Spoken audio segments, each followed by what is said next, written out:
Hello friends, নন্দিতার হেসেলে তোমাদের সবাইকে স্বাগত। আশা করি তোমরা ভালো আছো, সুস্থ আছো। আমিও ভালো আছি।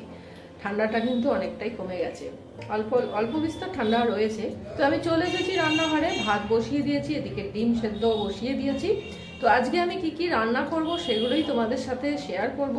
বেসিক্যালি আমি কুকিং ব্লগ স্টাইলেই করছি ভিডিওগুলো।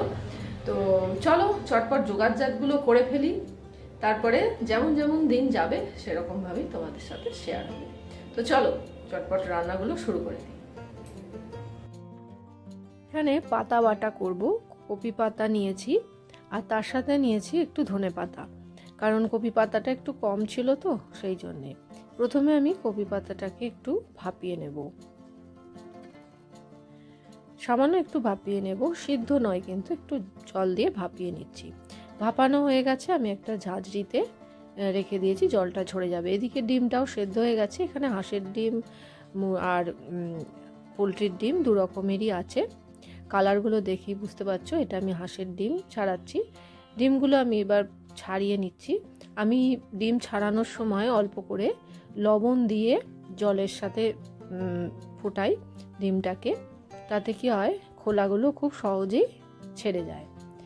এবার আমি কপি পাতাটা দিয়ে দিলাম মিক্সিতে, আর এখানে ধনে পাতার সাথে অনেক প্রায় 7-8 কোয়া না 5-6 কোয়ার মতন রসুন আর বেশ 7-8টার মতন কাঁচা লঙ্কা আমি এর মধ্যে দিয়ে দিচ্ছি। দুটো একসাথে একদম মিহি করে পেস্ট করে নেব। কড়াইতে দিয়ে দিলাম 2 চামচের মতন সর্ষের তেল, বড় চামচে 2 চামচ সর্ষের তেল, কালো জিরে 1/2 চামচ। আর এবার ওই কপি পাতাটা আমি এর মধ্যে দিয়ে দিচ্ছি, কপি পাতা ধনে পাতা বাটাটা। এবার দিয়ে ভালো করে নাড়তে হবে, একদম নেড়ে চেড়ে শুকনো করে নিতে হবে। তারপর সামান্য আমি একটু লবণ, অল্প সামান্য হলুদ গুঁড়ো আর সামান্য একটু চিনি দিয়ে দিলাম। এবার সমানে নেড়ে যেতে হবে যতক্ষণ না এটা একেবারে শুকিয়ে যাচ্ছে। একদম শুকনো হয়ে গেছে, কড়াইয়ের গা থেকে এইভাবে ছেড়ে ছেড়ে যাচ্ছে। পাতা বাটা একদম রেডি। এটা গরম ভাতের সাথে দারুণ লাগে খেতে। এবার আমি ডিমের একটা কারি করব, একটু অন্যরকম পদ্ধতিতে করছি, খেতে কিন্তু দারুণ হয়। ডিমটাকে আমি লবণ, হলুদ আর কাশ্মীরি রেড চিলি পাউডার দিয়ে প্রথমে ভেজে নিচ্ছি। গাটা আমি চিড়ে চিড়ে দিয়েছি। এইভাবে লবণ, হলুদ আর কাশ্মীরি রেড চিলি পাউডার দিয়ে ডিমটাকে ভাজলে ডিমটার কালারটা খুব সুন্দর আসে। তো ডিমটাকে আমি লাল লাল করে ভেজে নিলাম। ভেজে নিয়ে তুলে নিচ্ছি একটা পাত্রে। এই যে ডিমটা একেবারে লাল লাল করে ভাজা হয়ে গেছে, রংটা খুব সুন্দর এসছে। এবার ওই তেলেতেই দিয়ে দিচ্ছি একটা পেঁয়াজ, একটা মাঝারি সাইজের পেঁয়াজ দিয়ে দিলাম। খুব হালকা ভেজে নেব। তারপর এতে দিয়ে দেব একটা মাঝারি সাইজের টমেটো কোচানো আর 2টো কাঁচা লঙ্কা। এগুলো কিন্তু আমি পুরোপুরি ভাজবো না, একদম হালকা ভাজবো। এগুলো ভেজে ঠান্ডা করে নিয়ে একটা পেস্ট তৈরি করব। টমেটোটাও ভাজা হয়ে গেছে।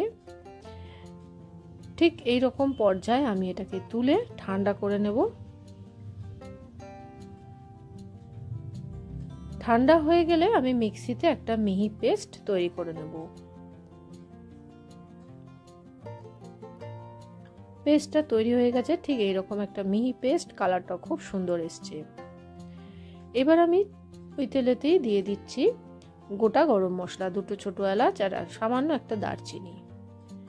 তারপর দিচ্ছি আদা রসুন থেতো করা। এখানে আদা রসুন বেটেও দিতে পারা যায়, কিন্তু আমি এখানে আদা রসুনটা একটু থেতো করে দিলাম।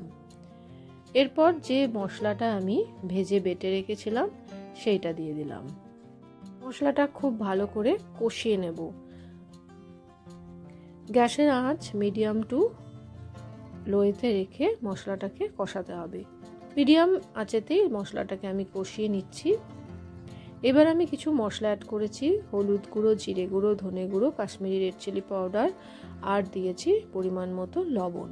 হলুদ গুঁড়ো 1/2 চামচ, জিরে গুঁড়ো 1/2 চামচ আর ধনে গুঁড়ো 1/2 চামচের একটু বেশি।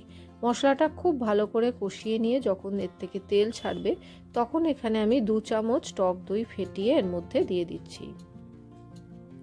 দইটা মশলাটার সাথে খুব ভালো করে মিশিয়ে নেব। একটু ঢাকা দিয়ে দিয়ে মশলাটা কষালে ভালো হয়। তো ঢাকা দিয়ে আমি মশলাটা কষিয়ে নিলাম। দেখুন মশলাটা থেকে খুব সুন্দর তেল ছাড়তে শুরু করেছে আর কালারটাও দারুণ এসছে। এবার দিয়ে দিচ্ছি অল্প একটু ধনেপাতা কুচি। এইভাবে ডিমের কারিটা একবার রান্না করে দেখো, দারুণ হয়। এবার পরিমাণ মতন জল অ্যাড করে দিচ্ছি। মিক্সির বাটিটা ধুয়ে আমি একটু জল দিয়ে দিলাম, খুব ভালো করে মিশিয়ে নিচ্ছি। তারপরে ভেজে রাখা ডিমগুলো এর মধ্যে দিয়ে দিচ্ছি। ডিমগুলোকে দিয়ে খুব ভালো করে ফুটিয়ে নেব আর ঢাকা দিয়ে 1 থেকে 1.5 মিনিটের মতন আমি গ্যাসের আঁচটা মিডিয়াম টু লোতে রেখে দেব। 1 থেকে 1.5 মিনিট পর আমি ঢাকাটা খুলে নিলাম। একদম রেডি ডিমের কারি। অসাধারণ খেতে লাগে এই কারিটা।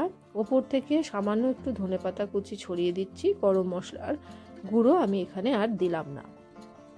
কালারটাও যেমন এসেছে, গন্ধটাও তেমন বেরিয়েছে আর খেতে হয়েছিল অসাধারণ। তো রেডি ডিম কারি।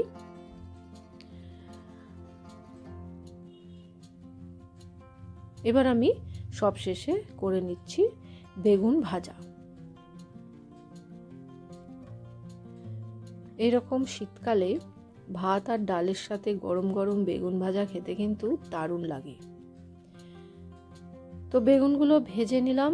আমার এদিকে ভাত রেডি, এখানে বেগুন ভাজাও রেডি, আর এখানে রয়েছে ডিমের কারি, যেটা অসাধারণ দেখতে হয়েছে, খেতেও হেভি হয়েছিল। আর এখানে একটু রায়তা রয়েছে, আর এখানে রয়েছে কপি পাতা আর ধনে পাতা বাটা, আর আগের দিনের ছিল একটু সামান্য বিট বাটা, আর একটু মাছের মাথা দিয়ে ডাল। তো এই হলো আজকে আমাদের লাঞ্চ মেনু। থালা সাজিয়ে নিয়েছি। ইটিং শো চ্যানেল ভোজন রসিকে আমি বসে পড়বো। তো কেমন লাগলো ভিডিওটা অবশ্যই কমেন্ট বক্সে লিখে জানাতে ভুলো না। ভালো লাগলে লাইক দিও, শেয়ার করো আর সাবস্ক্রাইব করে নিও নন্দিতার হেসেলকে। নেক্সট আবার নতুন একটা রেসিপি নিয়ে চলে আসবো। ভালো থেকো, সুস্থ থেকো, ধন্যবাদ।